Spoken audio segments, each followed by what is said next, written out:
सही कहा आपने। चलिए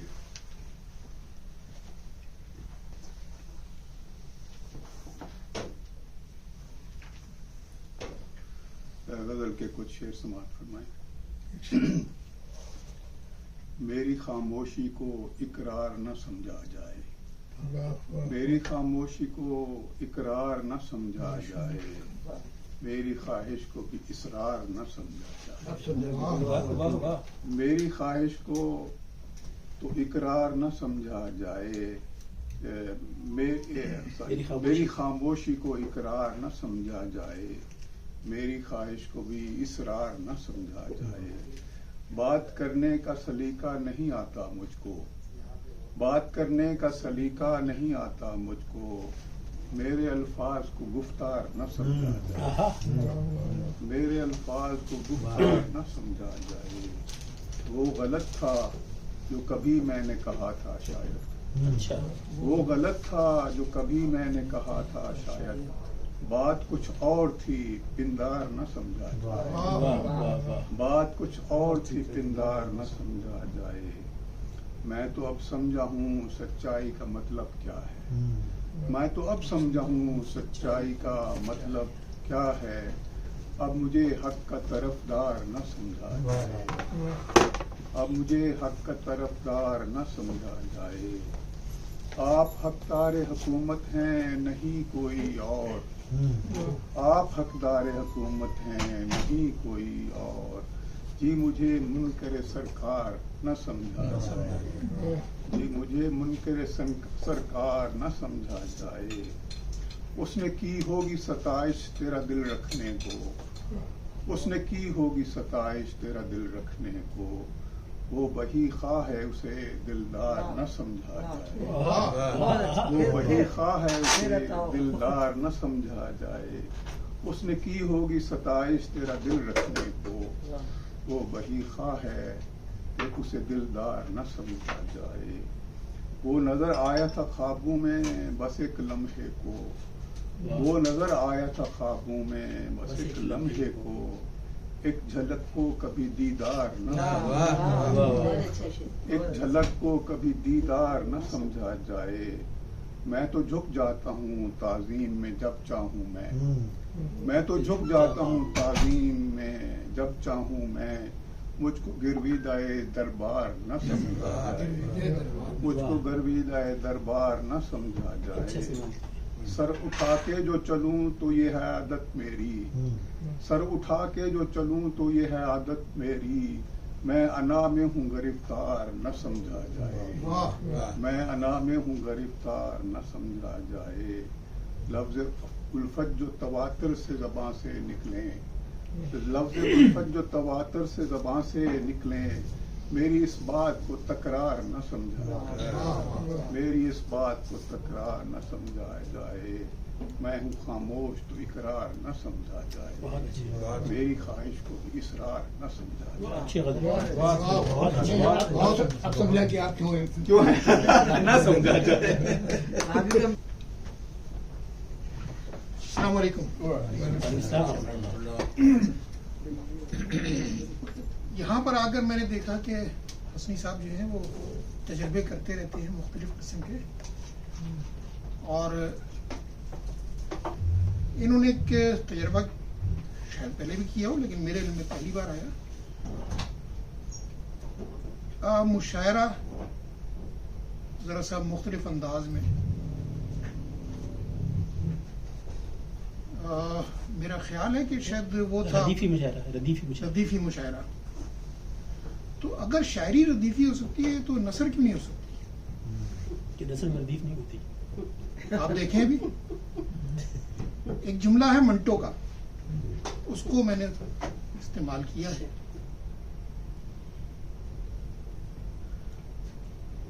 इसका पहले मैं माजरत चाहूंगा जो अहबाब तारीख से या मौर्रिखीन से दिलचस्पी रखते हैं, उनसे पहले माजरत चाहूंगा क्योंकि शगुफ्ता अंदाज जरा सा।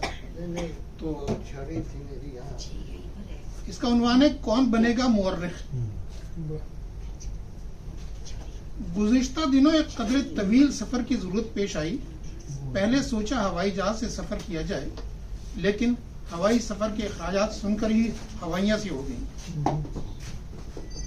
हमारी उड़ी हुई हवाइयां देखकर जहाज राह इदारे के मुलाजिम बोला, बोलिए शक्ल से तो आप अवामी दौलत पर सफर करने वाले कोई बारूदी, माफ कीजिएगा, कोई जोफ विसारत के बायस बावर्दी को बारूदी पड़ गया मैं। हाँ, तो मैं कह रहा था, वो बोला आप कोई बावर्दी या बेदर्दी अफसर शाह नहीं लगते। ये कंप्यूटर कंपोजिंग भी बड़ी अजीब सी चीज है, इसमें अमूमन गड़बड़ हो जाती है, दाल को वाव और वाव को दाल पड़ जाते हैं, इसलिए बावर्दी और बेवर्दी अफसर शाह नहीं लगती। बेदर्दी नहीं था, बेवर्दी था, क्योंकि आपकी गर्दन दाएं बाएं घूमने के अलावा ऊपर नीचे भी झुक रही है, हत्ता कि आपने कोई शिकंजा कस मसनूई अकड़फू भी कायम नहीं की हुई, न ही आप उम्र के उस हिस्से में नजर आ रहे हैं कि अपने किसी बुजुर्ग का दीदार किसी बुजुर्ग के दीदार आखिर की जल्दी में हो। ये मसला तो आप छोटों को लाहक हो सकता है, लिहाजा न मांग टिकट ए बादे भारी राह लग अपनी। हाँ, अगर जाना लाजमी है तो बस या ट्रेन से रखते सफर बांधे, वहां से मायूस होकर ट्रेन का सफर इख्तियार किया,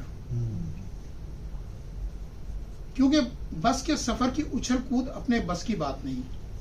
इसका तो सोच कर ही हमारी बस हो जाती है। अगरचे अखराजात के लिहाज से ट्रेन का सफर हवाई सफर से 2-4 हाथ लबे बाम ही दूर है, लेकिन मजबूरी तेरा नाम शुक्रिया। सफर चूंकि लंबा था, इसलिए सफरी रवायात के मुताबिक हम सफर से मचीटा भी लाजिम था। इत्तेफाक की बात है कि हम सफर भी एक अधेड़ उम्र के बुजुर्गी के दर को खटखटाती हुई, बल्कि दर वाह करती शख्सियत थी। सलाम दुआ के बाद जो गुफ्तगू हुई वो कुछ यूं थी। हमने पूछा, क्या नाम है आपका? नाम में क्या रखा है, गुलाब को किसी भी नाम से पुकारो, कांटों से मुफर नहीं। अच्छा चले यही बता दें, आप काम क्या करते हैं, पेशा क्या है आपका? 100 पुष्ट से है आप, पेशा आबा स्याहगिरी। सिपागिरी या स्याहगिरी? नहीं भाई, स्याहगिरी करने वाले को तो गालिब, सिपागिरी करने वाले तो गालिब कहलाते हैं, जबकि मगलूब लोग स्याहगिरी ही कर सकते हैं। हम मौर्रिख हैं और कागज स्याह कर करके तारीखदानी करते हैं, इसी रियायत से स्याहगिरी का इस्तिआरा इस्तेमाल किया। अच्छा, तो कब से इस पेशे से मुंसलिक है? बताया तो 100 पुष्ट से पेशा अब आए। ये तो बहुत लंबा अरसा है, तकरीबन 3-4 हजार साल से का अरसा बनता है, जिसमें ज्यादातर शाही अदवार रहे होंगे। बादशाहों के सामने हकीकी तारीखदानी कैसे मुमकिन है? मुश्किलें हम पर इतनी पड़ी कि आसान हो गई। नहीं, कोई मुश्किल काम भी नहीं, बस किस्सा गोई में महारत और अल्फाज की जादूगरी के साथ मुख्तदर अफराद और इदारों के माथों की शिकने पहचानने का फन आना चाहिए। लेकिन कभी ऐसा भी होता है कि हकायक और हों और शाहों की ख्वाहिशात कुछ और। इसमें हकीकी तारीख कैसे लिखी जा सकती है? बस हम एक ही माला जपते हैं, जिसकी तासीर ये होती है कि तारीख शाहों की ख्वाहिश के मुताबिक ही लिखते हुए हमारा ज़मीर गहरी नींद सो जाता है। अच्छा, वो अल्फाज क्या है? ऊपर दी गुड़गुड़ दी ऐनक्स दी बेध्याना दी मुंह दी दाल ऑफ दी तारीख रानी दी दिल फुटे मुंह। वैसे अल्फाज बहुत मुश्किल है। हाँ, मुश्किल तो है। तुमने क्या तारीखदानी को बच्चों का खेल समझ रखा है? खैर, वो तो आपके पुरखों का दौर था, लेकिन आपने कब से तारीखदानी शुरू की? जब से चायदानी मुतारिफ हुई है, चाय की प्यालियों में उठने वाले तूफानों को तारीख का जुज माना जाने लगा है, तब से ही हमने तारीखदानी शुरू कर दी है। तो फिर आप यकीनन पाकिस्तान की तारीख से वाकिफ होंगे। ये भी क्या बात कर दी, कौन होगा जो अपनी इख्तिरात को याद ना रखे? अगर ये बात है तो बताएं, पाकिस्तान कब बना? क्योंकि कुछ लोग ये कहते हैं जिस रोज मोहम्मद बिन कासिम दीबल में उतरा उसी रोज पाकिस्तान बन गया था। कुछ का ख्याल है जिस रोज बर्रे सगीर के पहले फर्द ने कलमा पढ़ कर इस्लाम कबूल किया उस रोज पाकिस्तान बना था। कुछ का ख्याल है कि 1857 के मुजाहिदीन ने हकीकी पाकिस्तान की बुनियाद रखी, जबकि कानूनी तौर पर 14 अगस्त 1947 को पाकिस्तान। ऊपर दी गुड़ दी ऐनक दी बेध्यानत दी मूंग दी दाल ऑफ दी सवाल दी दूर फिटे मुंह। अगर तुम पाकिस्तान बनना समझते हो, अगर तुम ये पाकिस्तान बनना समझते हो तो तुम्हारा दूर फिटे मुंह। पाकिस्तान तो कायम हुआ था, बना तो आज तक नहीं। जी मैं समझ गया। चले ये बता दें, पाकिस्तान में जो रोज अव्वल से मुश्किलात का शिकार नजर आता है उसका जिम्मेदार कौन है? ऊपर दी गुड़ दी ऐनक दी बेदहाना दी मूंग दी दाल अब दी जिम्मेदार दी दूर फिटे मुंह लाइम रहना ही लापता होने से बेहतर है। अच्छा चलें ये बता दें, कायदे आज़म ने इस मुल्क के लिए कैसा निज़ाम चाहते थे? कुछ तो ख्याल है, कुछ का ख्याल है कि वो इस्लामी मुमलिकत बनाना चाहते थे, कुछ का ख्याल है आज़ाद ख्याल मुमलिकत बनाना चाहते थे, जबकि कुछ जदीद इस्लामी रियासत के तस्वर को कायदे आज़म की तकारीर से पेश करते हैं। ऊपर दी गुड़ दी ऐनक दी बेदहाना दी मूंग दी दाल अब दी निज़ाम दी दूर फिटे मुंह। अब ये भी नहीं मालूम, ये भी अहम नहीं कि कायदे आज़म कैसा निज़ाम चाहते थे। अब तो अहम ये है कि तुमने इस मुल्क को निज़ाम सक्काओं के हवाले करके इस मुल्क को किस हाल में पहुंचा दिया। अच्छा चलें ये बता दें, कायदे आज़म की एम्बुलेंस की खराबी और लियाकत अली खान की शहादत में कुछ मुश्तरका साजिश भी शामिल है, जैसा कि अमूमन लोग कहते हैं। ऊपर दी गुड़ दी ऐनक दी बेदहाना दी मूंग दी दाल अब दी मुश्तरका साजिशें दी दूर फिटे मुंह। मतलब आप इस सवाल से कनी कतरा रहे हैं। अच्छा ये बताएं, आज तक कभी पाकिस्तान में हकीकी अवामी हुकूमत कायम हुई है? ऊपर दी गुड़ दी ऐनक दी बेदहाना दी मूंग दी दाल अब दी अवामी हुकूमत दी दूर फिटे मुंह। अच्छा ये बताएं, 16 दिसंबर की तारीख हमारी 16 दिसंबर की हमारी तारीख में क्या अहमियत है और उसकी जिम्मेदारी किस पर आयद होती है? ऊपर दी गुड़ दी ऐनक दी बेदहाना दी मूंग दी दाल अब दी जिम्मेदारान दी दूर फिटे मुंह। लगता है तुम्हारे दिमाग में काफी वायरस जमा हो गया है, शायद तुम्हारी हार्ड डिस्क फॉर्मेट और तुम्हारा सॉफ्टवेयर अपडेट होना मांगता है।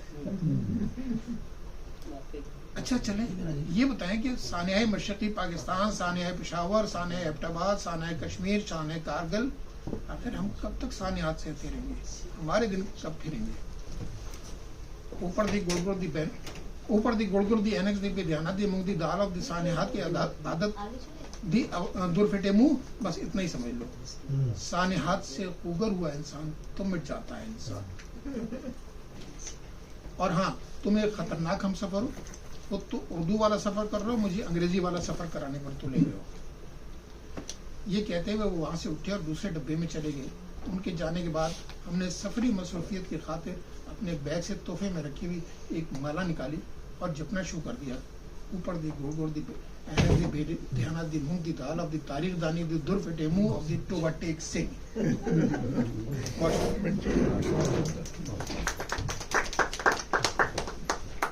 अस्सलाम वालेकुम।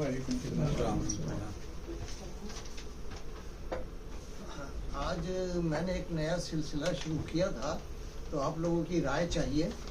तो हुआ है कि तारीख़ इंसान, जब से इंसान पैदा हुआ उसको मैं मंजूम करना चाह रहा हूँ। तो स्टार्टअप मैंने किया है इसको, तो देखिएगा। तो इसका है, ये नज़म है और इसका तारीख़ इंसान इसका उन्वान है। खुदा ने फरिश्तों से जब ये कहा था, खुदा ने फरिश्तों से जब ये कहा था, बनाऊंगा पुतला मैं एक आदमी का, फरिश्ते ये बोले हैं इंसान फसादी, बहाएगा खून के सितम का है आदि। बहरहाल उसने फिर आदम बनाया, मलाइक को अल्लाह ने ये करके दिखाया। बना आदमी तो हुआ हुक्म खालिक, बना आदमी तो हुआ हुक्म खालिक, जो को इसके आगे है सजदे के लायक। हुआ हुक्म आदम को करना है सजदा, फरिश्तों ने फौरन किया जाके सजदा। पर इब्लीस ने सरना अपना झुकाया, पर इब्लीस ने सरना अपना झुकाया, रऊनत में खुद को नाफरमा बनाया। खुदा ने जो पूछा तो मलऊन बोला, खुदा ने जो पूछा तो मलऊन बोला, मैं खाकी के आगे कभी ना झुकूंगा। मुझे आग से तूने पैदा किया है, मुझे आग से तूने पैदा किया है, तूने खुद ही तो मुझको ऊंचा किया है। कहा इसको खालिक ने गुस्से में ही तब, निकल जा यहाँ से तू मरदूद है अब। ये अभी मैं आज ही कुछ अशार लिखे थे तो मैं कहा थोड़ा जो भी सुना दूं। तो आखिरी शेर है, खुदा से फिर उसने थी मांगी ये मोहलत, खुदा से फिर उसने थी मांगी ये मोहलत, दिखा देगा इंसान को, दिखा देगा इंसान की हर एक को खिसलत। खुदा से फिर उसने थी मांगी ये मोहलत, दिखा देगा इंसान की हर एक खिसलत, हर एक खसलत। तो अभी मैं और कुछ लिख रहा हूँ, तो भाई इतना मैंने सुनाना था। तो बहुत शुक्रिया। इंशाल्लाह इसको जारी अपने इलाके लीजिए। क्रिएशन पे होगा या एवोल्यूशन पे होगा, ये बड़ा है। तारीख इंसान में तो बड़ा कंट्रोवर्सी है। आइए। एक मुद्दत के बाद ज़रूरत हो रही है जी। बहुत शायरी जमा हो शर्त गई जिंदगी आपसे जी। मुबारक। शायरी जमा हो गई होगी। हाँ बस वो अभी उम्रा किया था तो वो एक कैफियत हाँ की कुछ अशार। इंशाअल्लाह। इरशाद।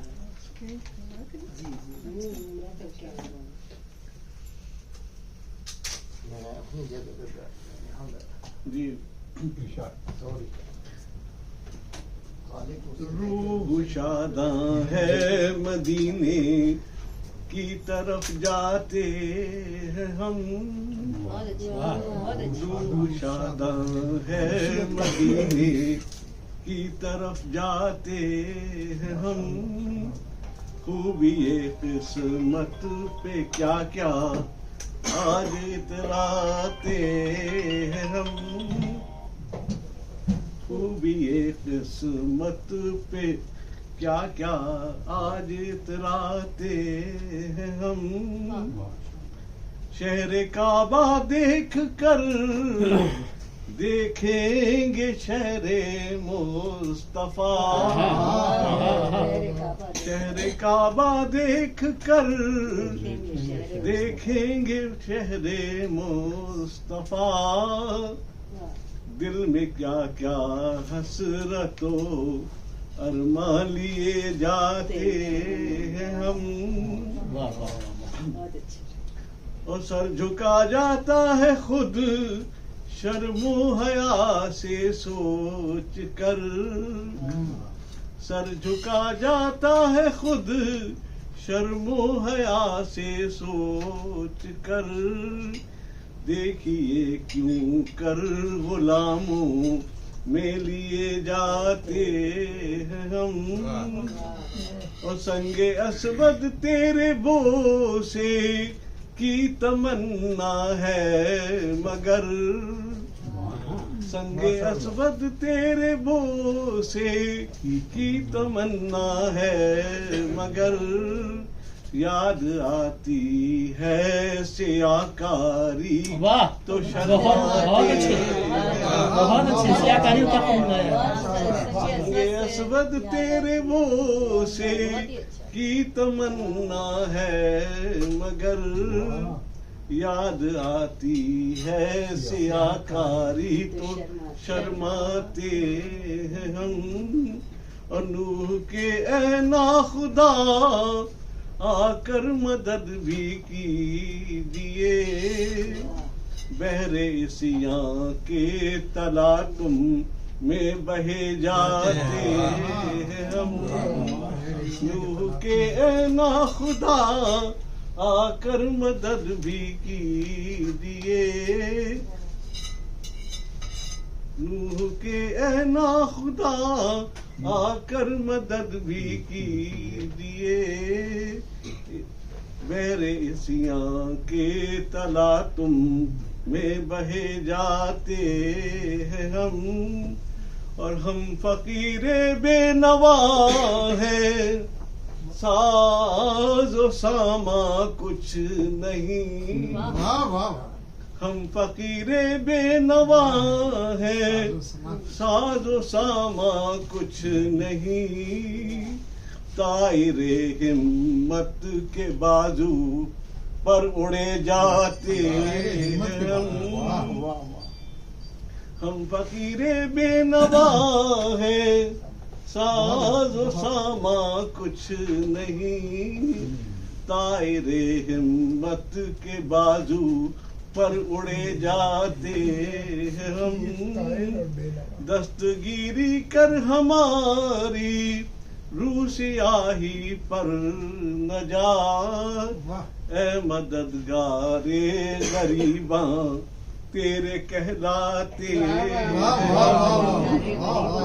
दस्तगीरी कर हमारी रूह सियाही पर न जा, ए मददगारे गरीबा तेरे कहलाते हैं हम, और दोस्तों को छोड़कर अहबाब से मुंह मोड़ कर, दूर से तेरी ज़ियारत के लिए आते हैं हम,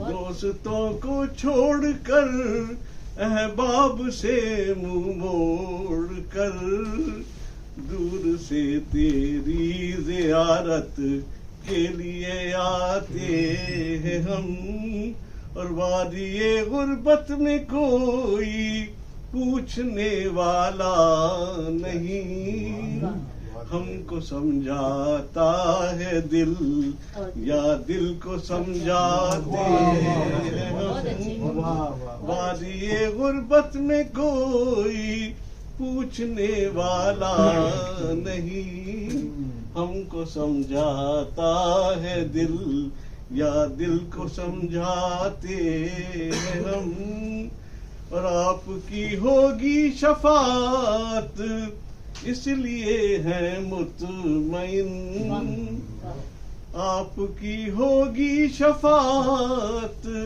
इसलिए है मुतमईन, एहतसाबे रोज़े महशर से तो घबराते हम, एहतसाबे रोज़े महशर से तो घबराते हैं हम, रूह शादा है मदीने की तरफ जाते हैं हम, खूबी किस्मत पे क्या क्या आज इतराते हैं हम।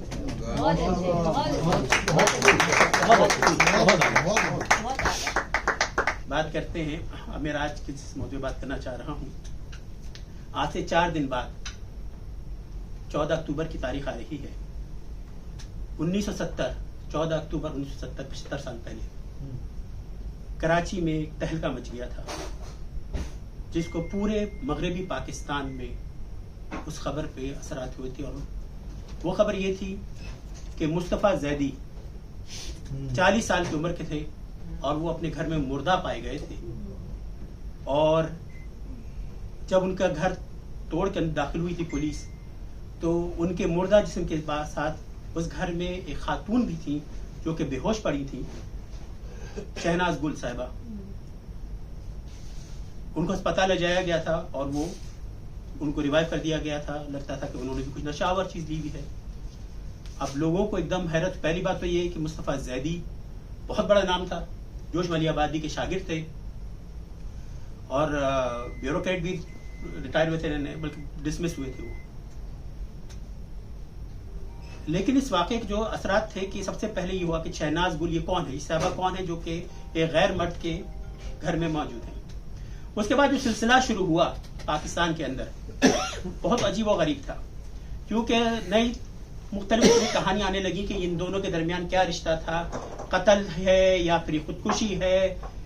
और 1970 से लेकर 1972 तक, जब तक के शहनाज गुल साहिबा को अदालत ने बरी नहीं कर दिया, यानी बाज़त बरी कर दिया क्योंकि उनको साबित नहीं हो सका उन पर, एक तूफान बदतमीजी था जो कि पाकिस्तान के अखबारात में था, बपा हुआ था। तो उसके ऊपर एक किताब है सोसाइटी गर्ल, जो कि तूबा मसूद खान और सबा इम्तियाज ने बड़ी मेहनत से लिखी है। Society girl a tale of sex lies and scandal. इन्होंने 5 साल तहकीक की इस किताब पे, 5 साल। और 5 साल की तहकीक में उन्होंने उस जमाने के तमाम अखबारात खंगाले हैं लोगों से बातचीत की है। कई लोग तो इसमें अब फौत हो चुके हैं और ये किताब उन्होंने मरतब की। वो मैं आप इसके महासिन के बारे में बात बताऊंगा। पहले बताऊंगा इस किताब का अमूमी क्या है, इस किताब का मौजूद क्या है।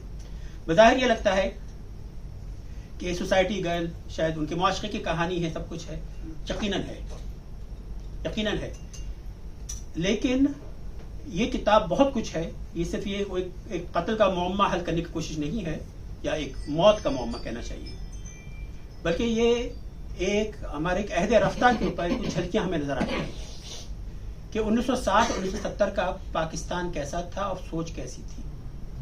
जो सोसाइटी गर्ल, वो भी नाम इसलिए दिया क्योंकि उस जमाने में ये लफ्ज इस्तेमाल किया जाता था, इस तरह के जो स्कैंडल मुलविस होते थे ख्वातीन के लिए, उनको सोसाइटी गर्ल कहा जाता था। तो जो हाई सोसाइटी थी पाकिस्तान में, पहली बार लोगों की आंखें खुली कि ये हरकतें होती हैं पाकिस्तान के अंदर जिनको उनको वहमो गुमान में भी नहीं था। और अखबारात में जब ये सारी जिसे कहते हैं जूसी मवाद छपना शुरू हुआ, बेतहाशा इसके एस्पेक्ट से इस कदर बेहूदगी थी कि लोगों ने, हकीकत है इसमें भी जिक्र है कि लोगों ने अपने घर से अखबारात बंद करवा दिए थे। घर की माँ बेटियां जो है वो इस तरह की चीजें ना पढ़े कि इंतहाई शर्मनाक, बेहुदा, एक्सप्लिसिट बातें थी। वल्लाह आलम कितनी सच थी कितनी झूठ थी, न सिर्फ ये कि इन दोनों से मंसूब थी बल्कि सोसाइटी एट लार्ज में। तो ये तो आपको ये अहद रफ्ता की आपको दिखाता है कि पाकिस्तान के अंदर किस तरह की गलीज सोच थी, क्या किस तरह हरकतें होती थी। दूसरी बात इसकी ये भी है कि ये वो जमाना था जब मशरकी पाकिस्तान के अंदर बहुत कुछ हो रहा था। एक साइक्लोन आता है, लेकिन मगरबी पाकिस्तान में उसकी कोई कवरेज नहीं है, बहुत मामूली कवरेज है। कवरेज सारी शहनाज गुल और मुस्तफा जैदी के केस के ऊपर है। किस कदर ज्यादती की बात है कि वहां पे लाखों लोग मरे, लेकिन आपके अखबारात ने उसकी कवरेज नहीं की। फिर 1970 के इलेक्शन होते हैं, सिर्फ दरमियान में थोड़ा से के लिए ब्रेक लिया, नहीं तो पूरे अखबारात में सब कवरेज जो है एक स्कैंडल की हो रही है और मुल्क को क्या मसाइल है वो कुछ नहीं पता। उसके बाद जो ईस्ट पाकिस्तान में जो भी शोरिश हुई, किसी कोई कवरेज नहीं है उसकी, बस पाकिस्तान कुछ नहीं बताया गया, खबर इनकी आ रही है। तो आप ये देखिए कि कितने अहले सहाफत ने कितना जुल्म किया और लोगों को भी चस्का पड़ा हुआ था कि इस तरह की बेहुदा गुफ्तगू में उनको ज्यादा इंटरेस्ट हो रहा है। तो ये सारी चीजें जो हैं इस किताब के अंदर मौजूद हैं। इन्होंने बहुत अच्छा काम किया है तहकीक का, जिस तरीके से, और ये फिक्शन नहीं है, इट्स अ नॉन फिक्शन, तहकीक है, तबसरा है इनका। इन्होंने बड़ा अच्छा स्टाइल ये किया कि 2021 में इन्होंने पॉडकास्ट से शुरू किया कि उन्होंने क्या मालूम किया 2021 में, बताइए जरा। किताब 24 में छपी है और तो इन्होंने कहा कि हमें किताब का कोई पब्लिशर नहीं मिल रहा, और इन्होंने बहुत लंबी कुछ 10-12 में सारे इनके पॉडकास्ट भी सुनी। पहले पूरी किताब पढ़ी, फिर पूरी पॉडकास्ट सुनी मैंने। 2021 की कुछ 6-8 किस्तें हैं और उसके बाद 2022 की पॉडकास्ट, उसके पीछे 8 किस्तें हैं उसकी। फिर किताब आने के बाद उन्होंने पॉडकास्ट रिकॉर्ड की उन्होंने, और पहले ये किताब इंडिया से छपी 2024 में, फिर कुछ चंद महीनों बाद पाकिस्तान में छपी। जब पाकिस्तान पिछली बार गया था तो मैं उसी वक्त नई आई थी ये, तो मैं अपने साथ ये लेकर आ गया था। किताब बहुत सादा अंग्रेजी में है, कोई ऐसी कोई मुश्किल नहीं है समझने के लिए, और बहुत अंदाज इसका दिलचस्प है, बड़ा अच्छा अंदाज है इसका समझाने का, बात करने का। 2-3 चीजें हैं इसमें जो कि मैं समझता हूँ एक तशनीगी रह गई थी इसके अंदर। एक तो ये कि अगर उसको जो पूरा कत्ल का जो मामला है उसको मुख्तलिफ थ्योरीज भी डिस्कस किया, खासतौर पर इनके पॉडकास्ट भी सुने आप कि अगर कत्ल हुआ तो किसने कत्ल किया और खुदकुशी की थी, क्यों खुदकुशी की थी, क्योंकि सब बहुत कॉम्प्लेक्स है, ये स्टोरी इतनी सिंपल नहीं है। तो उसमें से एक ये था कि मुस्तफा जैदी की जब लाश मिली है तो वो टेलीफोन के हाथ में था ना, वो किसी को फोन करना चाह रहे थे। सवाल ये कि अगर खुदकुशी की थी फिर फोन किसको कर रहे थे, और अगर कत्ल किया था तो कातिल ने वो फोन से अलग क्यों नहीं किया, राइट। अच्छा, इसमें जिक्र नहीं है कि ये सवाल नहीं किया, पता नहीं क्यों नहीं किया उन्होंने, अलग पूरी तफसील बताई कि फोन वगैरह इस तरह से उनके हाथ में फोन था, किसी को कॉल करना चाह रहे थे। इसी तरीके से उन्होंने एक बात नहीं मेंशन की कि जो याहिया खान का दौर, याहिया खान के दौर में हुआ था ये सारा, वो पाकिस्तान में प्रेस के निस्बतन आजादी का दौर था, और आजादी को हमने किस तरह इस्तेमाल किया ये देखो, कि जिसका कोई ताल्लुक नहीं आपसे, उसके बारे में आप जन बेहुदा गुफ्तगू हो रही है, सब चस्के लिए जा रहे हैं, और जो असल खबर है जो मशरक़ी पाकिस्तान में हो रहा है उसकी कोई खबर नहीं। तो सब बात आती है कि हम वाकई आज़ादी सहाफ़त को तहम्मुल हो सकते हैं।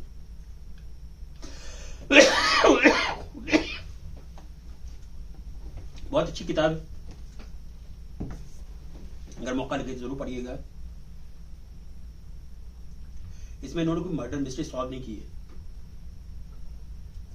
इसके अंदर आपको पता चलेगा, सारी बातें, ये सेक्स स्कैंडल तो था ही, लेकिन स्मगलिंग का भी एस्पेक्ट इसके अंदर है, जासूसी का भी।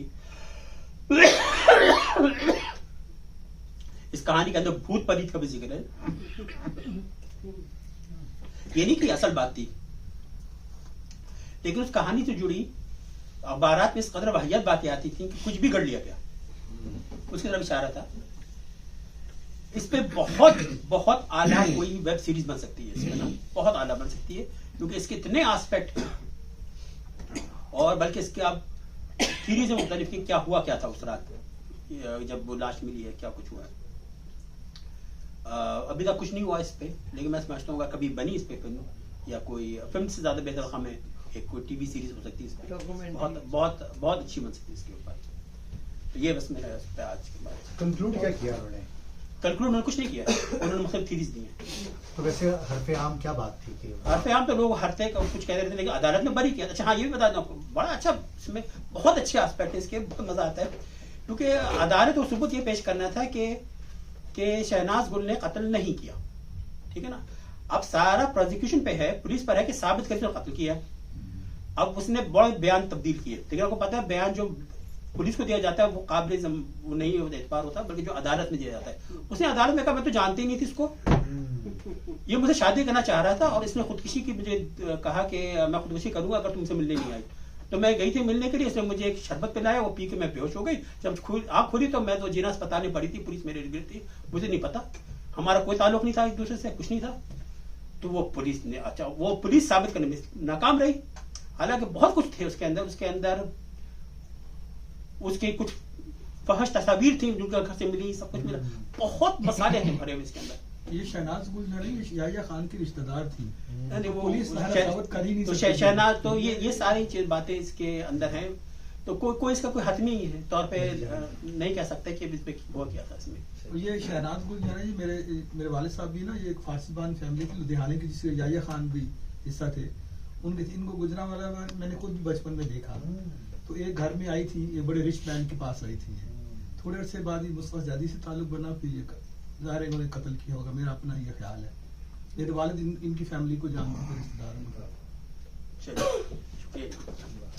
बहुत अच्छे।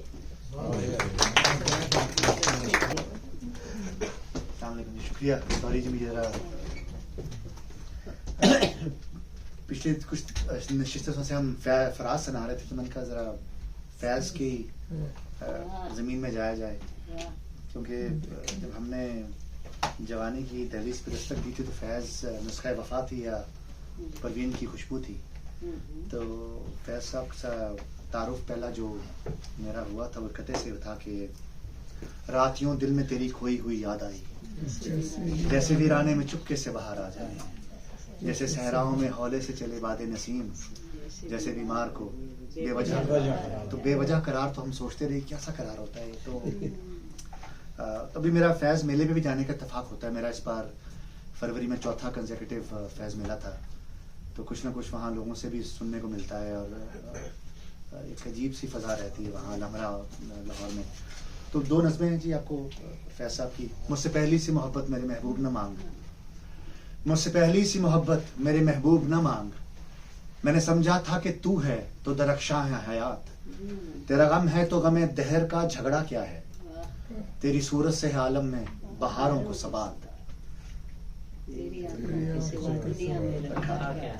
तू जो मिल जाए तो तकदीर निगूं हो जाए, और यूं न था मैंने फकत चाहा था यूं हो जाए, और भी दुख हैं जमाने में मोहब्बत के सिवा, राहतें और भी हैं फसल की राहत के सिवा,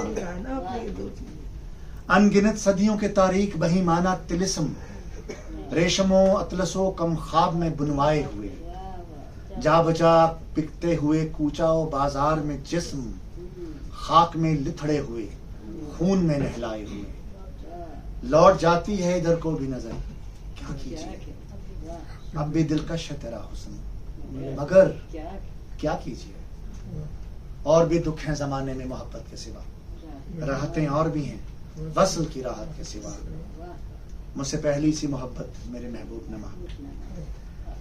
और एक आखिरी जिनकी एक अगर मुझे इजाजत दें आप, आपने ये जो भी पढ़ा है इसका पहला दोबारा पढ़ा, गलत पढ़ा, बार बार गलत पढ़ा। मुझसे पहली सी मोहब्बत मेरे महबूब नमा। दोबारा पढ़िए। मेरे महबूब है ही नहीं ये तो। मुझसे पहली सी मोहब्बत मेरी महबूब नमा, मेरी महबूब, मेरी तस्वीर करने का शुक्रिया। कि नूरजहां ने सर्कस सबका सत्यानाश कर वाह वाह दिया। वाह, बहुत अलग। रकीब से जी, उनकी एक नज़म मुझे बहुत पसंद है, बहुत ही पसंद है मुझे।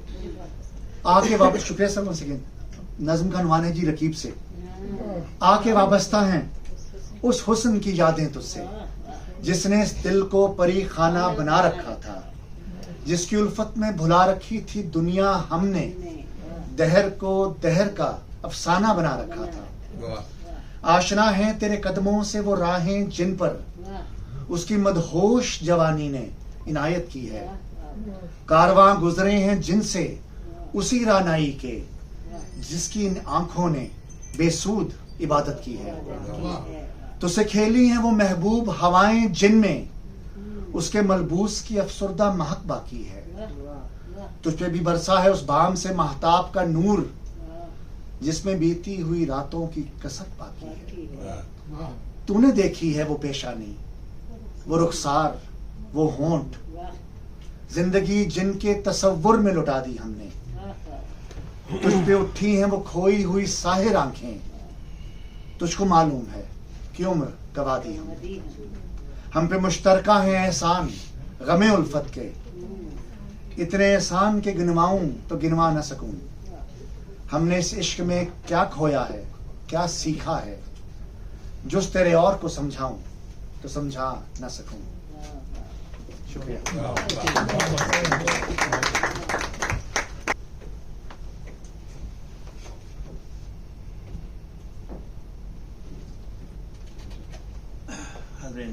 आभार। आज की नशिस्त में मैं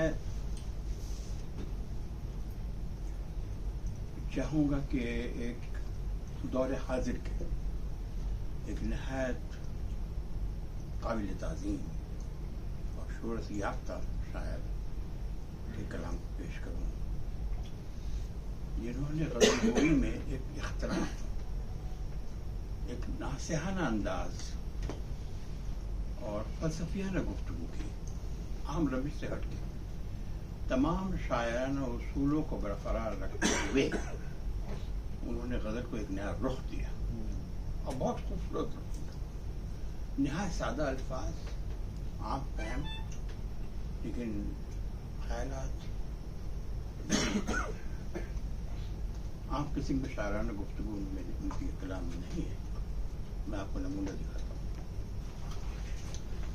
एज ए पर्सन बहुत ब्रिलियंट स्टूडेंट है, नाम है बशीर बद्र। ऑफ कोर्स, बहुत आला ब्रिलियंट स्टूडेंट, हमेशा फर्स्ट आया करता था। सर विलियम का ये एजाज हासिल किया, MA PhD की। वो दौर था उनका जबकि वो चैलेंज दिया करते थे। तारीख में मशहूर एक शख्सियत, उसका नाम है हुमायूं कबीर, जो कहा करते थे दौरान तालिब इल्मी, एक अब कोई शख्स फर्स्ट आने की कोशिश करता है तो कहो बैठ जाए, मैं खड़ा हो रहा हूँ। वही हाल इनका था, हर मजमून में फर्स्ट आया था। एक बार एक मजमून को 74% मार्क आ गए, इसलिए कि उनकी तबीयत खराब थी और सारी जिंदगी उनको कलक रहा इस बात का कि मैं ये दाग रहेंगे मेरी जिंदगी। तो बहरहाल जहानत का ये आलम था।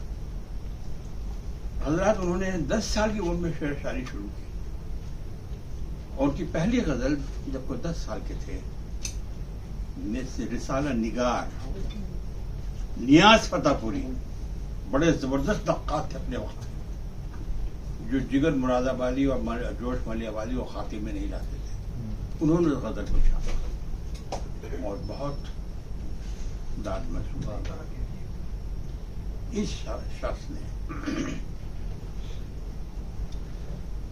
इत्तेफाक की बात यह है कि वो अलीगढ़ मुस्लिम यूनिवर्सिटी में ही बतौर प्रोफेसर काम करते रहे। फिर उन्होंने मेरठ में head of the department Urdu join किए, वहीं मुकीम हो गए। और इत्तेफाक है, बहुत अफसोसनाक बात है, 1987 में फसादात हुए, मकान जल गया। उस वक्त वो घर में मौजूद नहीं थे, कहीं गए हुए थे किसी मुशायरे में, लेकिन उनकी गैर मौजूदगी में उनका मकान नजर आतिश हो गया। उनके बच्चों ने अपने पड़ोसियों की यहाँ पनाह ली जो गैर मुस्लिम थे और जिन्होंने उनकी हिफाजत की। उसके बाद वो इतने दिल बर्दाश्ता हुए, उनका सारा गैर मतबूआ कलाम जल गया।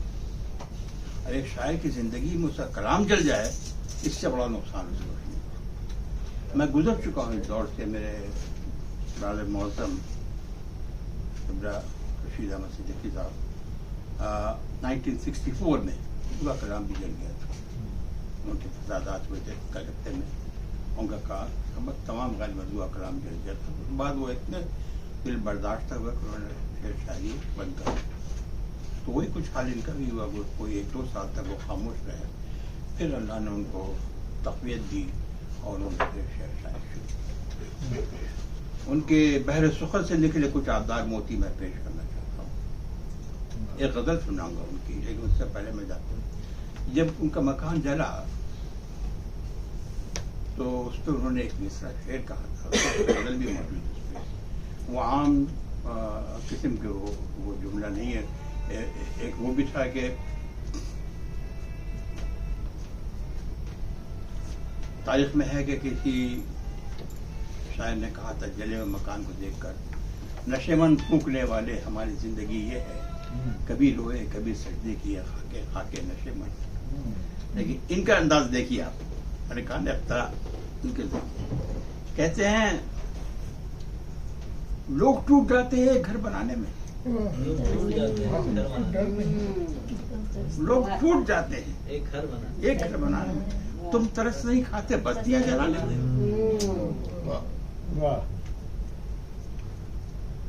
और ये फिर बार बार कोट किया गया जब हाल में सियासी पस मंजर के पीछे बहुत सी बस्तियां जला दी गई थी, जो गैर कानूनी तौर पर बनाई गई थी, बेइंतहा लोग बेघर हो गए।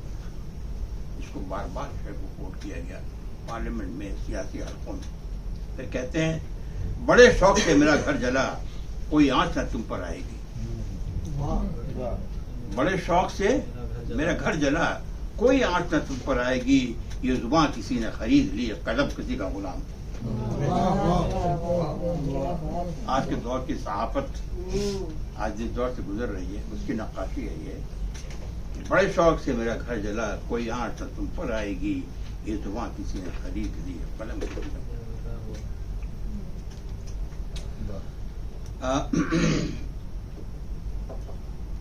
कुछ नमूने कब्र से मैं गजल पेश करता। कहते हैं ये उस जमाने की बात है 1972 जब शिमला एग्रीमेंट साइन हुआ between India Pakistan, Zulfikar Ali Bhutto and Indira Gandhi. कहते हैं दुश्मनी जमकर करो लेकिन ये गुंजाइश है। देखिए क्या खूबसूरत शेर है, दुश्मनी जमकर करो लेकिन ये गुंजाइश रहे, जब कभी हम दोस्त हो जाएं तो शर्मिंदा ना हो। जब कभी हम दोस्त हो जाएं तो शर्मिंदा ना हो।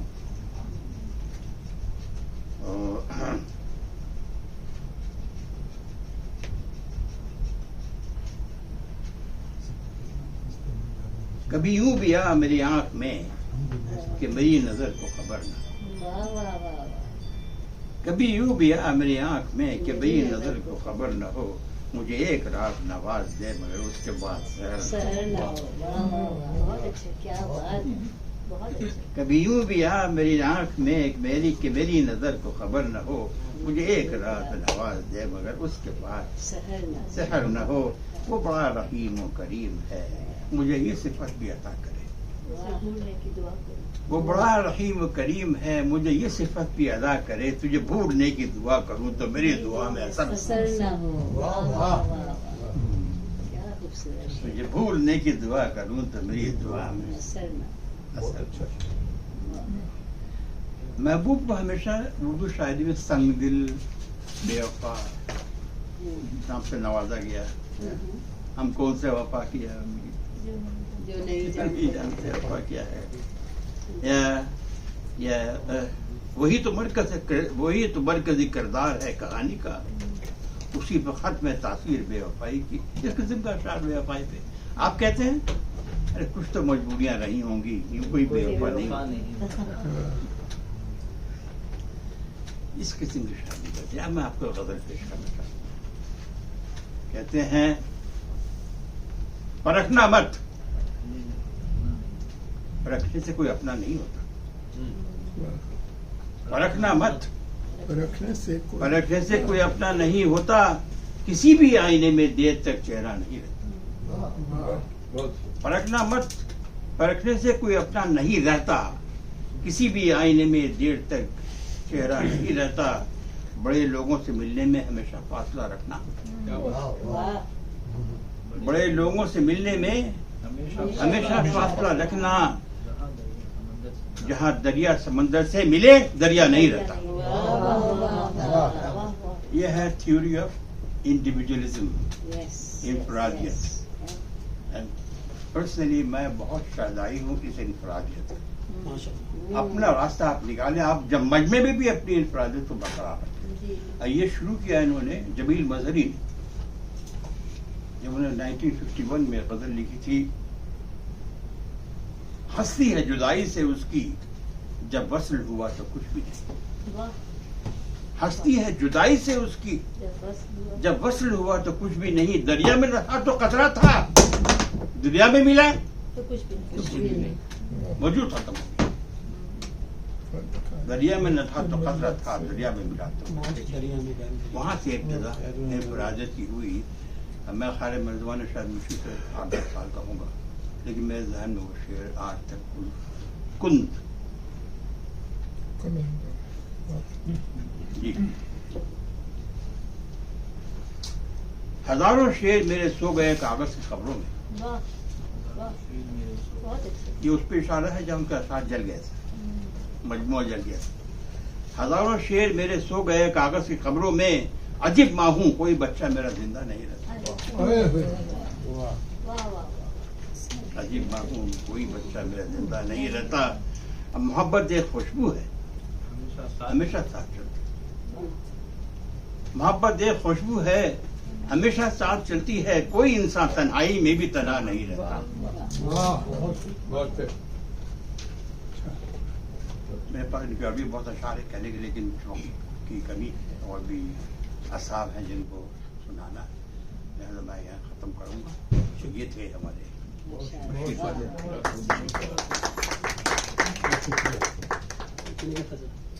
अच्छा अभी को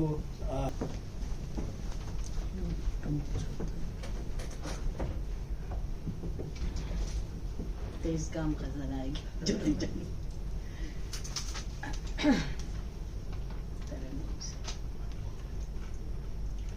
कोई वादा कोई मिलने की कसम रहने दे। कोई वादा कोई मिलने की कसम रहने दे।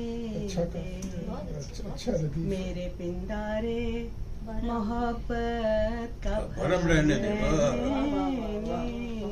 बहुत अच्छा। मेरे पिंडारे मोहब्बत का भरम रहने दे। जानती हूँ किसी बंधन में नहीं बंध सकते। जानती हूँ किसी बंधन में नहीं बन सकते, फिर भी मिलने को मुझे अपना करम रहने दे, फिर भी मिलने को तेरे खुशबू के नगर में है यूं रहना मुझको, तेरे खुशबू के नगर में है यूं रहना मुझको, तुझको उन सुर्ख गुलाबों की कसम रहने दे, तुझको उन सुर्ख गुलाबों की कसम रहने दे।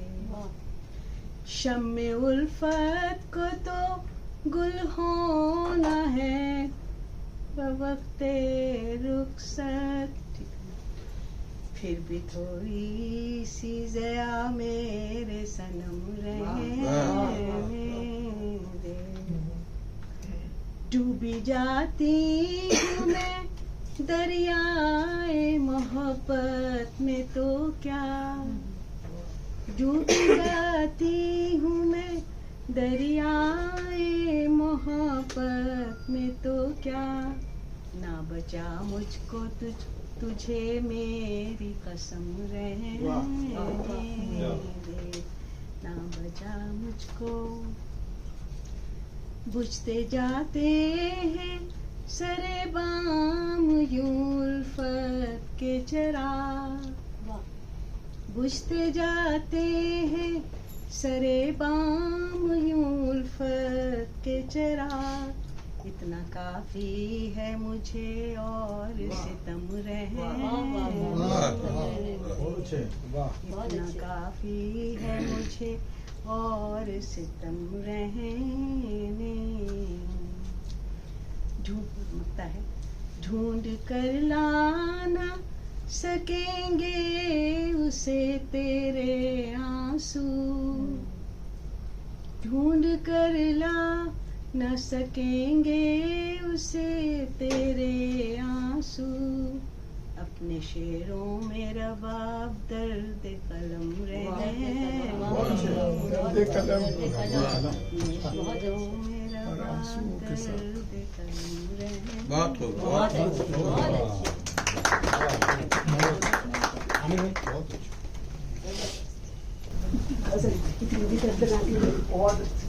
मैं सोच रहा था कि जिस तरह आपने नवाब सीरीज शुरू की हुई है, मैं भुलक्कड़ सीरीज शुरू कर रहा हूँ, क्योंकि मैंने अपनी शायरी कहीं लिखी नहीं हुई और अभी मुझे भूल गई, तो इसका कोई मैं सोचता हूँ उर्दू में सुना मेरे पास है मवाद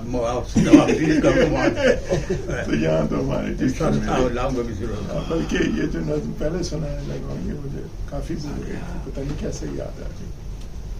तो मैं उसका उन्वान है कहानी। मैं सोचता हूँ तुम हो मेरे दिल में कुछ ऐसे, मैं सोचता हूँ तुम हो मेरे दिल में कुछ ऐसे, जैसे शबे महताब में छुटकी हुई खुशबू, खामोश फजाओं में खिली रहती है मत, और ये जो मेरे ज़ीस्त की ठहरी हुई कश्ती, ख्वाबों के जजीरे को चली जाती है हर दम, ये मौज तुम्हारी ही रवानी तो नहीं है। मैं सोचता हूँ ये जो शुआओं का फसूं है, मैं सोचता हूँ ये जो शुआओं का फसूं है, जो चांद के खारों से जमीन पर है उतरता, और मौसम गुल रंग में सोया हुआ सब्जा, बेरंग सी धरती के सीने पे मचलता, ये रंग तुम्हारी ही निशानी तो नहीं है। मैं सोचता हूँ मेरे जुनूं की ये हिकायत, जो कहती है तुम ही मेरे ख्वाबों के अमीन, तुम ख्वाब की वादी की तरह सबसे हसीन हो, तुम हुस्न के हर एक तकाजे से बरी हो, सच है या कहीं ये भी कहानी सुने। बहुत अच्छा। और एक दूसरी पुलक्कड़ सीरीज। याद है हमको वो मौसम भी, याद है हमको वो मौसम भी, आंसू पीना लहरें गिनना, तेरे जिक्र को शाम सवेरे हरफों की माला में चुनना, तेरी याद के मकतर में एक मरकत में नजर तुझे ये माला करना, और फिर फरते अकीदत सेवा रेजा रेजा होके बिखरना, फिर वो तेरी याद का आना अहद खजा में फूल का खिलना, ख्वासे कजा के रंग पकड़ना, तेरी याद में तुझसे मिलना, हर रास्ते को तेरा समझना, हर राही से देख के मिलना। वाह। और अब उसके बाद एक मजेदार वाक्य की बात आती है, जैसा आपने एक अपने हम सफर का जिक्र किया तो मुझे भी फौरन ही याद आ गया। मैं जब पहली दफा पाकिस्तान जा रहा था बफलो से, तो मैंने टोरंटो के अंदर फ्लाइट करना था बफलो से, तो वहाँ लाइन में लगे हुए थे PIA के, तो मेरे आगे एक अधेड़ उम्र की खातून थी, तो उन्होंने वो धमाल चौकड़ी मचाई। वो 7 सूटकेस लेकर आई हुई थी अपने साथ, तो कहें कि मैंने ये 7 सूटकेस लेकर जाने हैं। तो वो PIA वाले आ गए, उनको भी पसीने आ रहे हैं, कभी उनको खुदा के वास्ते दे रही, रसूल के वास्ते दे रही, और इतना उन्होंने सबको जिच किया मुसाफिरों समेत के वो जहाज पे सवार हो गई 7 संदूकों के साथ। और मैं अपने दिल से कह रहा कि अब इनके साथ कौन गुजारा करेगा सारे 18 घंटे। तो मैं आयल की सीट पे बैठा हुआ, तो मैंने बाईं तरफ मुड़ के देखा, वो मेरे साथ थी। तो उसके बाद ये कि फिर उन्होंने PIA में उन्होंने सर्व किया, उन्होंने मक्खन दिया, तो मुझसे उन्होंने जो भी हस्बे तौफीक मैंने भी उन्हें कंपनी दी, तो मेरी तरफ मुड़ के कहती हैं कि बेटे ये मक्खन तुमने खाना तो नहीं? मैं ले लूं? मैं कहा ले ले। उन्होंने ले लिया, उन्होंने उसको निकाला, पहले अपने हाथों पे मला, अपने मुंह पे मला, फिर अपनी कोहनियों पे मला। तो मुझे वो वैसे याद आ गया। आपको मक्खन खुद लगाया? 18 घंटे सफर किया उनके साथ, तो वैसे मुझे वो वाकया उनका मजेदार कहानी थी। मुझे मक्खन वाली आंटी याद आ गई। उनके शौहरत नामदार का तस्वुर करें कैसी गुजरती होगी उसको। मुझे वो याद है, अभी तक मेरे ज़हन में चस्पा हो गया कि मैंने यूं मुड़ के देखा तो मेरे यहाँ बैठी हुई वही जो हमारे आगे खड़ी थी, 7 संदूक चले के चढ़ गई ऊपर। तो मैंने कहा आपसे शेयर कर दूं। बहुत मजे की हिकायत की, बहुत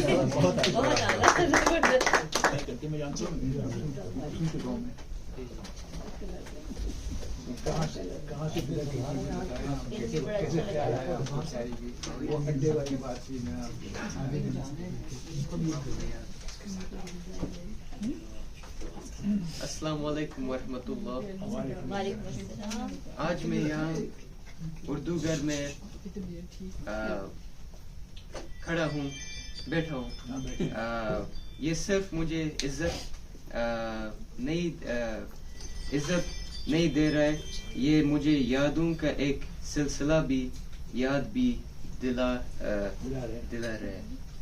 मेरे वालिद सिराज भट्ट साहब, जिनके लिए उर्दू घर एक सोच था, एक जज्बा था, एक मकान नहीं बल्कि एक मूवमेंट था, क्योंकि वो मुझे बहुत रिस्पेक्ट से और एडमिरेशन के साथ बताते थे। और आज जब मैं उन्हीं दीवारों के बीच में अपनी किताब रीबर्थ थीसिस जो मैंने लिखी है के बारे में बात कर आया हूँ, तो ये सिर्फ साइंस की बात नहीं बल्कि ये ज़िंदगी की बात थी, और ये उम्मीद की बात है, ये इंसान के दोबारा पैदाइश की बात है, जो मेरी किताब है रीजेनरेटिव मेडिसिन के बारे में थी। तो वो मैंने स्टेम सेल थ्योरी थोड़ा रिसर्च करके वो मैंने लिखा था। तो और मेरा सवाल था कि can the human body heal itself the way the earth heals after a storm? जब मैं साइंस पढ़ रहा था, स्टेम सेल्स का कॉन्सेप्ट मुझे रुक कर सोचना पर मजबूर कर गया था। एक छोटी सी सेल जो आंखें से नहीं देख सकते, वो इंसान के अंदर पूरी जिंदगी दोबारा लिख सकती है। Doctors around the world are using those same cells to repair damaged hearts, restore vision, and heal spinal injuries. ये सिर्फ मेडिसिन नहीं, ये रहमत है।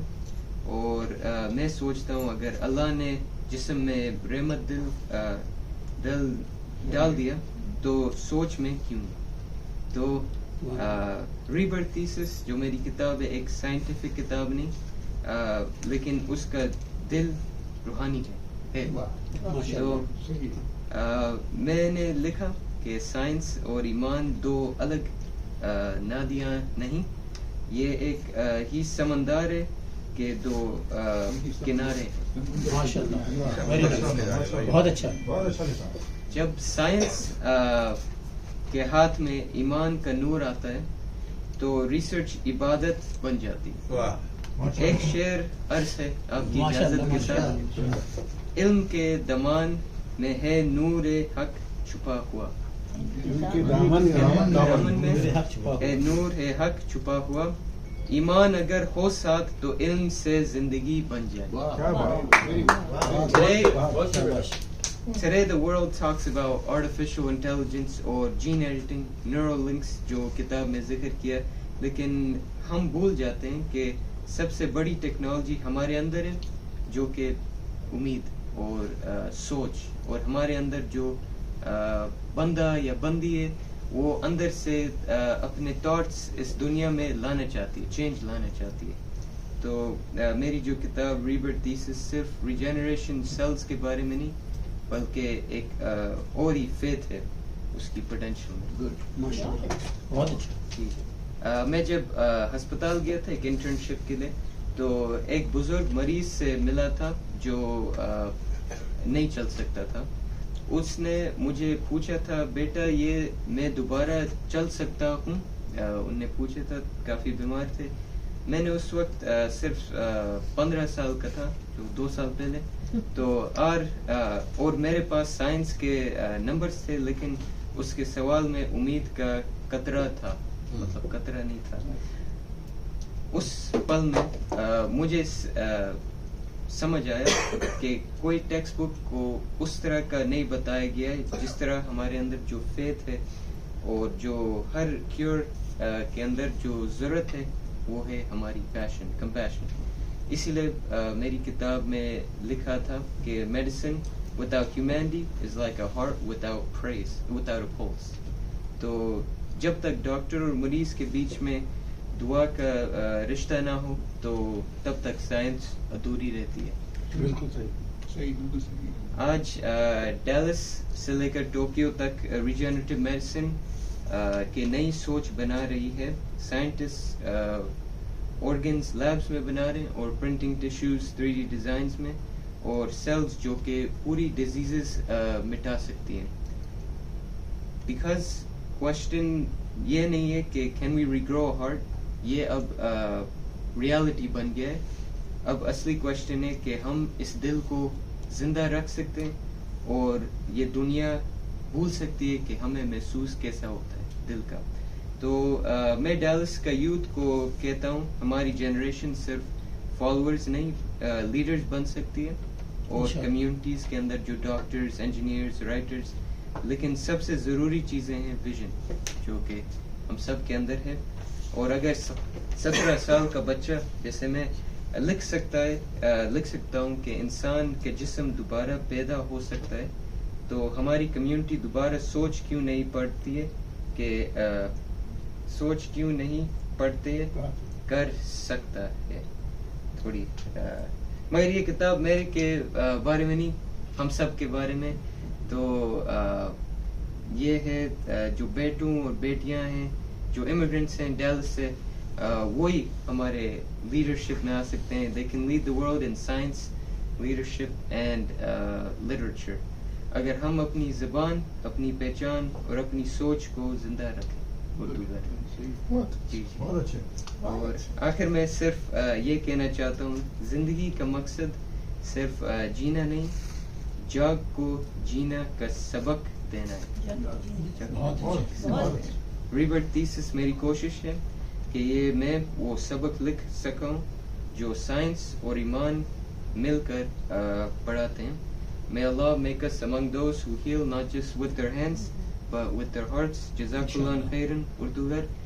Rizwan uncle for keeping alive this flame of language and thought. Good. Beta, can you talk about your future? What are you doing right now? Oh yes. And what do you plan to do next? Next एक brain health के बारे में एक किताब लिख रहा हूँ, brain Vista, मेरी अगली किताब। ये बताएगी कि हमारी सोच हमारी मुस्तकिल है, और हम सिर्फ मतलब जो पहली किताब सेल्स रिजेनरेशन के बारे में, ये अगली किताब थोड़ी मेंटल अवेयरनेस और ब्रेन हेल्थ और खुश रहना उसके बारे में थोड़ी बात सब कुछ करती है। तो बहुत अच्छी बात बेटा, thank you very much. Actually अगर इजाज़त है साहब को तो बाद में इन चीज़ों को इकबाल ने, अल्लामा इकबाल ने बहुत खूबसूरत तरीके से बयान किया, जो हम मिस इंटरप्रेट करते हैं।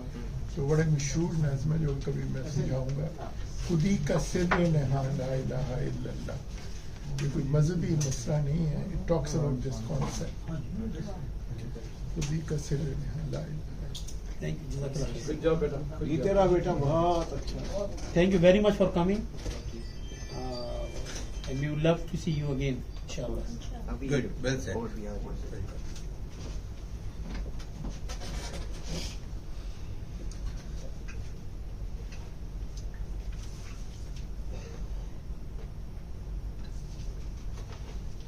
सफर है शर्त, मुसाफिर नवाज बहतेड़े।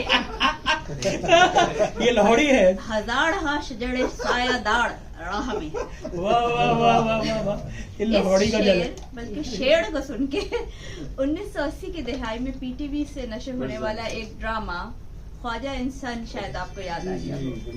उसके कई किरदार और डायलॉग लोगों के जहनों में महफूज हो गए। उसी के किरदारों में एक किरदार समीना खालिद नामी एक अदाकारा ने अदा किया था, जो ड्रामे के टाइटल किरदार यानी ख्वाजा साहब के बेटे जवाद की उल्फत में गिरफ्तार थी। उनकी पड़ोसन थी और उनकी मोहब्बत में उनके घर के फेरे लगाती थी। उनको अशार पढ़ने का बड़ा शौक था, मगर वो रे पे लुढ़कती थी और वो रे को रे पढ़ती थी, और अशार भी ऐसे ढूंढ ढूंढ कर लाती थी जिसमें रे का लफ्ज खूब आता था।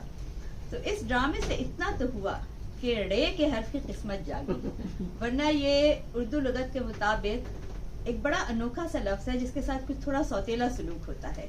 सबसे पहली बात तो यह है कि रे के लफ्ज से कोई उर्दू का हर्फ शुरू नहीं होता। इस पे बहुत लोगों ने तहकीक की है और कुछ हर्फ ढूंढ ढूंढ के लाए हैं। कोई कहता है रंगा शुरू होता है जो बैल के गले की घंटी है, कोई कहता है रौन शुरू होता है जो अंधा है, जो कि पश्तो का लफ्ज है, लेकिन ये और जबानों के लफ्ज हैं जो कि उर्दू में ज़बरदस्ती दाखिल करने की कोशिश की जा रही है। इसी हवाले से एक शेर भी इंटरनेट की गलियों में नासिर काज़मी के नाम से घूम रहा है, नासिर काज़मी कहना चाहिए बल्कि, जो इसी हकीकत का एतराफ़ करता है कि रे हर्फ बदनसीब है नासिर मेरी तरह, अब तक किसी भी लफ्ज़ के आगे न लग सका। मेरा नहीं ख्याल ये नासिर काज़मी का है क्योंकि ये उनका असलूब नहीं लग रहा, लेकिन खैर शेर जो है वो रे के हर्फ की बदनसीबी को तो अच्छी तरह बयान कर रहा है। कभी भी किसी बामानी लफ्ज ने रे को अपने शुरू में लगाना कबूल ही नहीं किया। रे का इस्तेमाल बीच में होता है और जहाँ भी इस्तेमाल होता है कुछ नाखुशगवार ही होता है। इसके सौती असरात और शक्ल दोनों अक्सरियत को भाते ही नहीं हैं। रे का हर्फ हिंदुस्तान में कदीम दराड़वी जबानों बशमूल तेलुगु, मलयालम और तामिल से आया। रे की आवाज़ ज़बान की नोक को पीछे की तरफ मोड़कर उलटने से अदा होती है। ऐसा हर्फ बैरूनी दुनिया की ज़बानों में कहीं भी मौजूद नहीं है।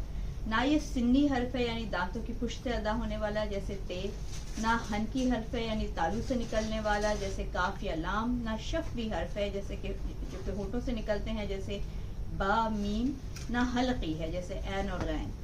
ये सिर्फ चंद प्राकृत बोलियों से लिया गया है। संस्कृत में भी ये आवाज़ नहीं पाई जाती अपनी असल शक्ल में। संस्कृत ने इस सौती काफिये को, इस सौती आवाज़ को नहीं अपनाया, मगर इससे मिलती जुलती इसकी गनाई शक्ल को ज़रूर अपनाया, यानी रा, जैसे वो लोग कहते हैं बरहमण, या जैसे उर्दू में काना कहा जाता है, लेकिन उर्दू ने ड़ा की सौत को तरकीब रखा है।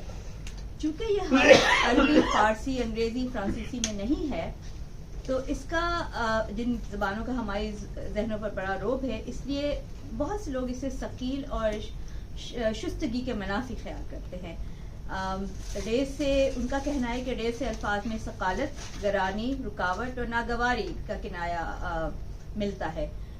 जैसे कोई बहुत सूखी हुई चीज़ हो तो उसे खड़ंग कहेंगे, कोई ढीली ढाली साख वाली चीज़ हो तो उसे लिड़बड़ा कहेंगे। इसी तरह खड़खड़ाना, कड़वा, कूड़ा, कोड़, सड़ना, सड़ान, सड़ियल, रूढ़ा, झड़ूस, झिड़कना, टेढ़ा, चिड़चिड़ा, हुड़क, हड़बड़ाना, बड़क, कोड़ मगज, तोड़ना, उखाड़ पछाड़, धड़ाधड़, भड़ास, उजाड़, सब ऐसे अल्फाज हैं जो कराहत और नागवारी का शायबा रखते हैं।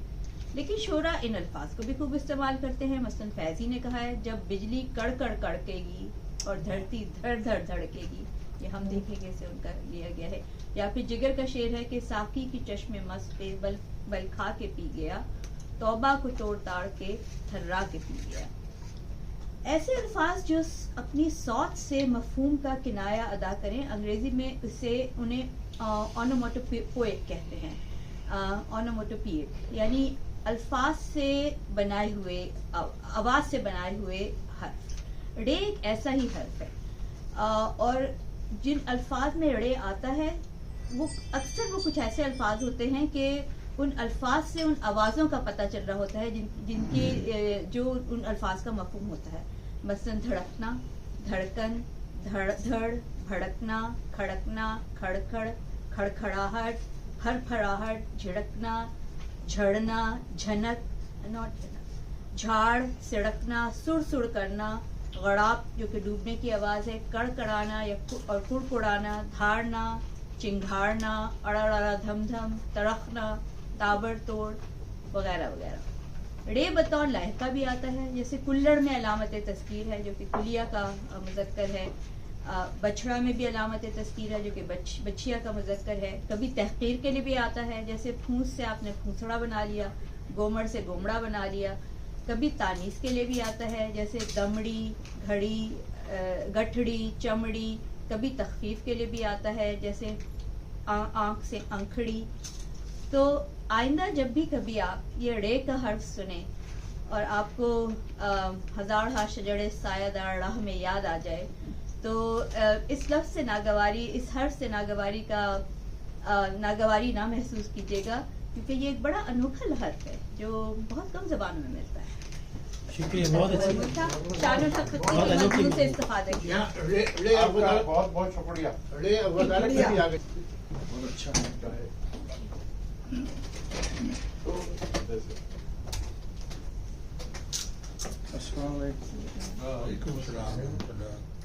हमारी खुशकिस्मती है कि डॉक्टर बशीर उदर के साथ कई मुशायरे पढ़े मैं और उनसे कई दफे अभी बात हो रही थी, आपने मौसू बता रहे थे ये हमारे नए मेहमान आए हैं, अब जब आएंगे तो ये अपना तारुफ कराएंगे। और इन्होंने बताया कि वो मौसू जो है बशीर बदर इस वक्त हाफिजे की, तो उनके हाफिजा जो है काम नहीं, डिमेंशिया। डॉक्टर साहब की बात मुझे बड़ी पसंद आई, डॉक्टर आमिर सुलेमान की, कि अब मेरी कोई किताब आने वाली नहीं है, इन्हों की कृतियों के बाद मैंने कोई किताब लिखने की ना कोशिश कर रहा हूँ। तो यही बड़ा अच्छा है कि इस पे रिकॉर्ड बन जाएगा, जो कुछ भी पढ़ूंगा तो कुछ अशार में धनक में आके सुना देता हूँ, और मैं तरन्नुम से नहीं सुना ताकि आप लोगों को ज़्यादा वक्त लगे। एक जो गज़ल है, मंजूम गज़ल। भटक रहे हैं जो तन्हा उदास शहरों में, भटक रहे हैं जो तन्हा उदास शहरों में, हमें न आई मोहब्बत भी रास शहरों में, हमें न आई मोहब्बत भी रास शहरों में। बैठ जाओ यार, तुमको सुनाने में मजा आता है। जब तुम पतलों में हाथ लगाते हो मैं डरता, मेरे को कोई वजन से तो नहीं गिर रहा शेर मेरा। वजन से गिर रहा है। भटक रहे हैं जो तन्हा उदास शहरों में, हमें न आई मोहब्बत भी रास शहरों में, नहीं है मिलने मिलाने की भी रवादारी, अगरचे रहते हैं सब पास पास शहरों में, अगरचे रहते हैं सब पास पास शहरों में, हर एक फर्द की सबकत है दूसरे के खिलाफ, तभी तो लोग फिरे बदहवास।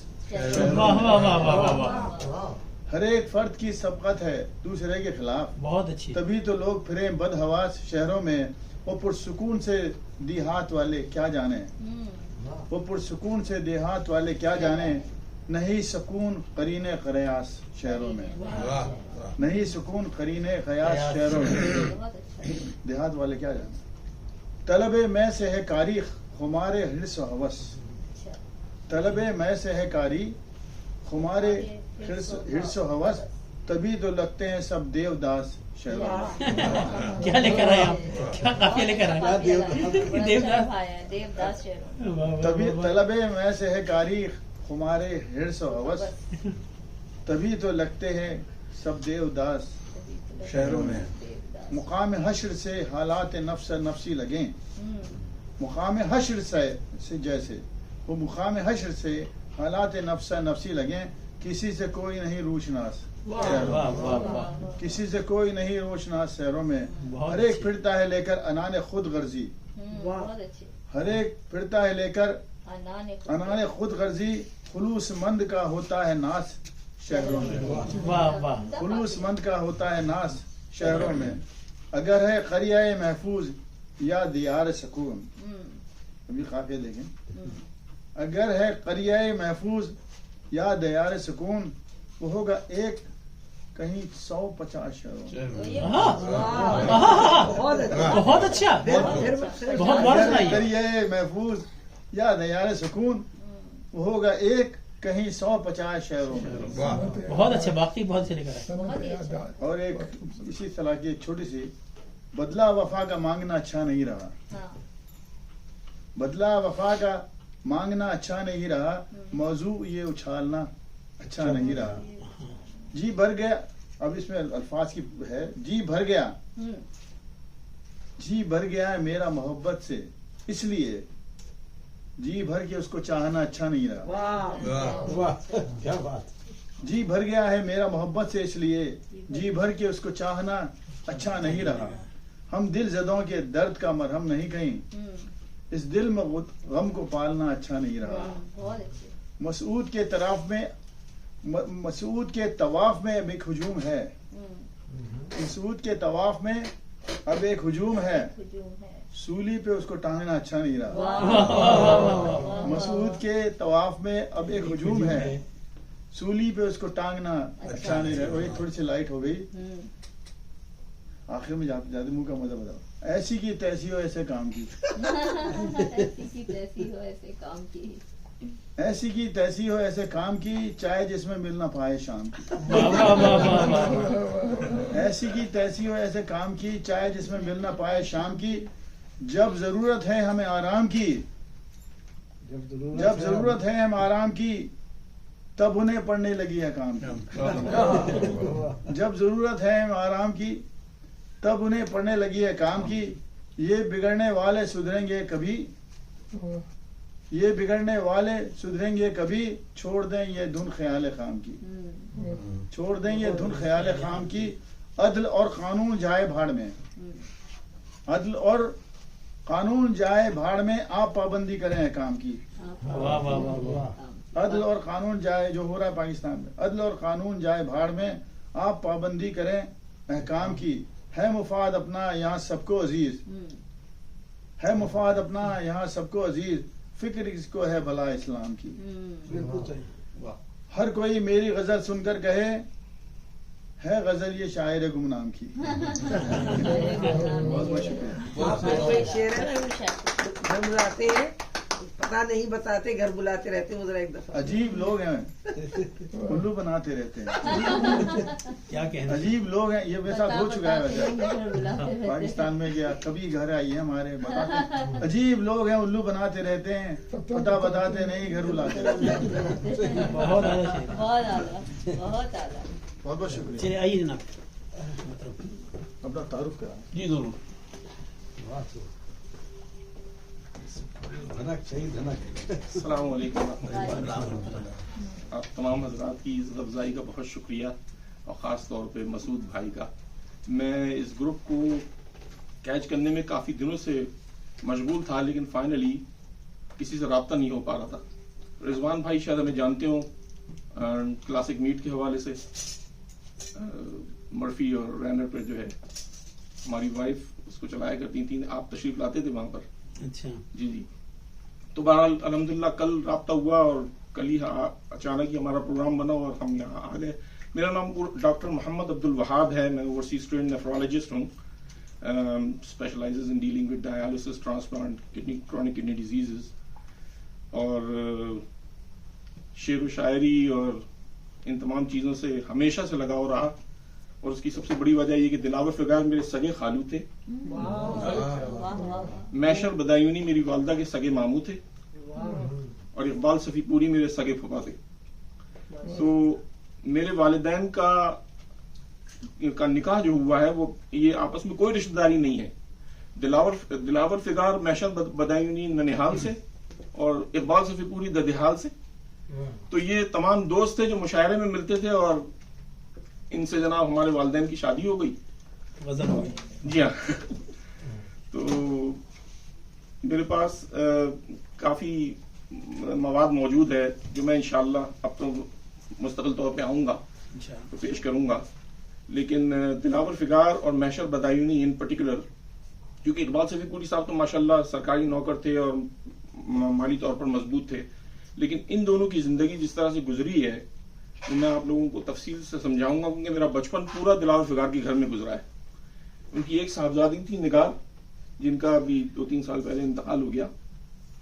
तो मेरी खाला, दिलावर फिगार और निगार, ये 3 आदमी रहते थे। तो मेरा बचपन पूरा दिलावर फिगार के साथ गुजरा है। उनको मैंने आज तक कभी हंसते हुए नहीं देखा अपनी जिंदगी में। उनको क्या कहना चाहिए, नमाज पढ़ते हुए नहीं देखा।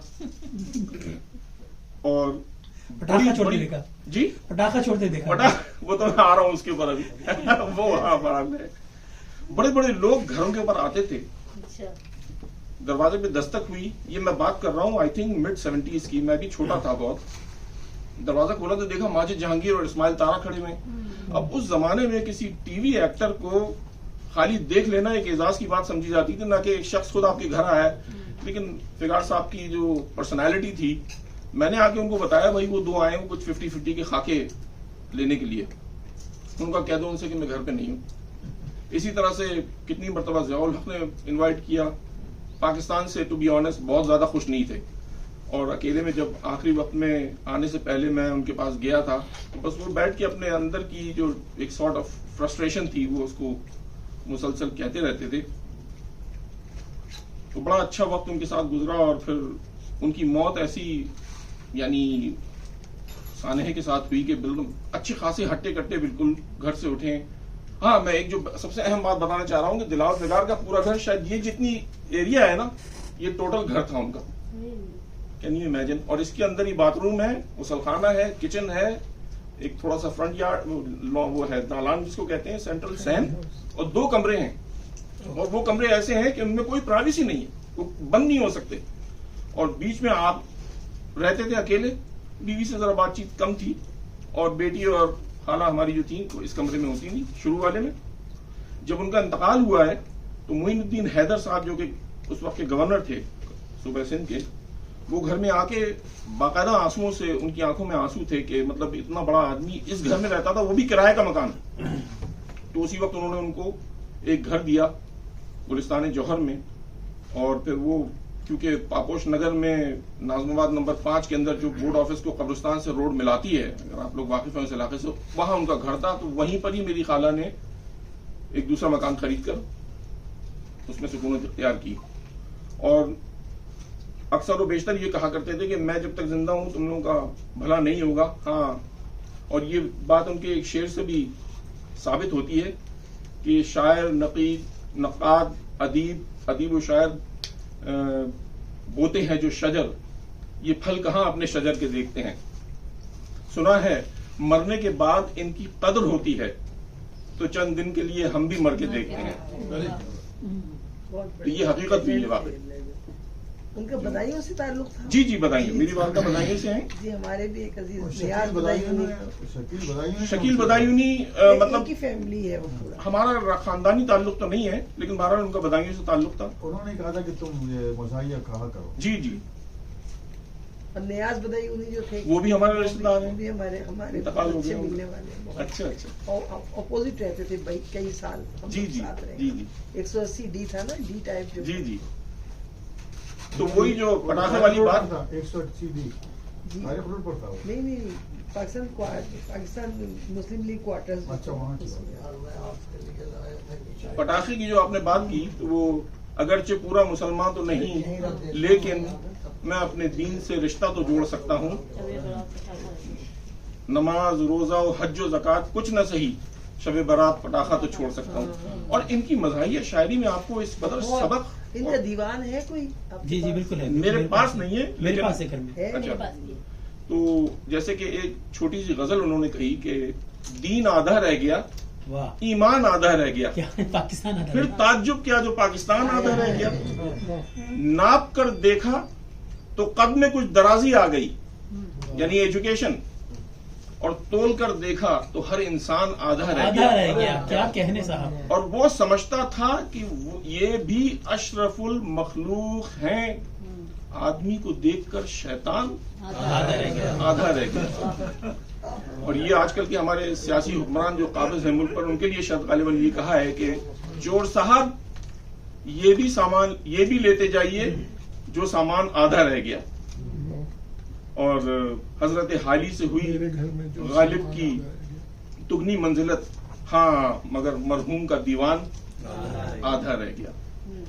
वो सही मायने में मज़ाहिया शायरी थी। अब तो फक्कड़पन वाली शायरी है जो इतने भी लोग बाकायदा उसके अंदर मायने होते हैं, यानी जिसे कहना चाहिए ना कि ईद उल अजहा आई तो मवेशियों की कीमतें बढ़ गई, उस पर फरमाया। और ये कहा था 1980 में जब गाय की कीमत 14,000 रुपए थी, मैंने कहा अगर आज कहते तो मेरे ख्याल होशो हवास उड़ जाते कि हायल है जो मुसाफिर व मंजिल के दरमिया, ए काश इस खलीज को अब कोई पाट दे। 14,000 रुपए में बिकती है एक गाय, मुझे काट दे। 14,000 देकर कोई हमें काट दे। क्या खूबसूरत तंज़ है, क्या खूबसूरत बात। बड़े बड़े लेजेंड थे।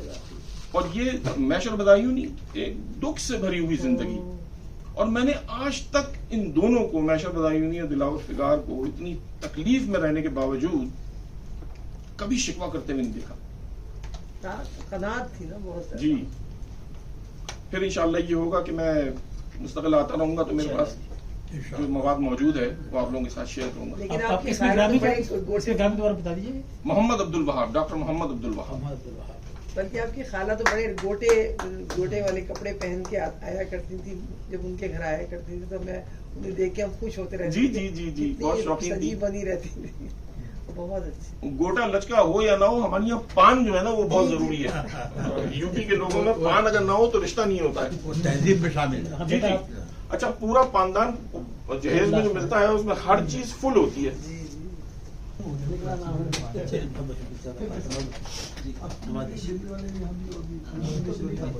अस्सलाम वालेकुम।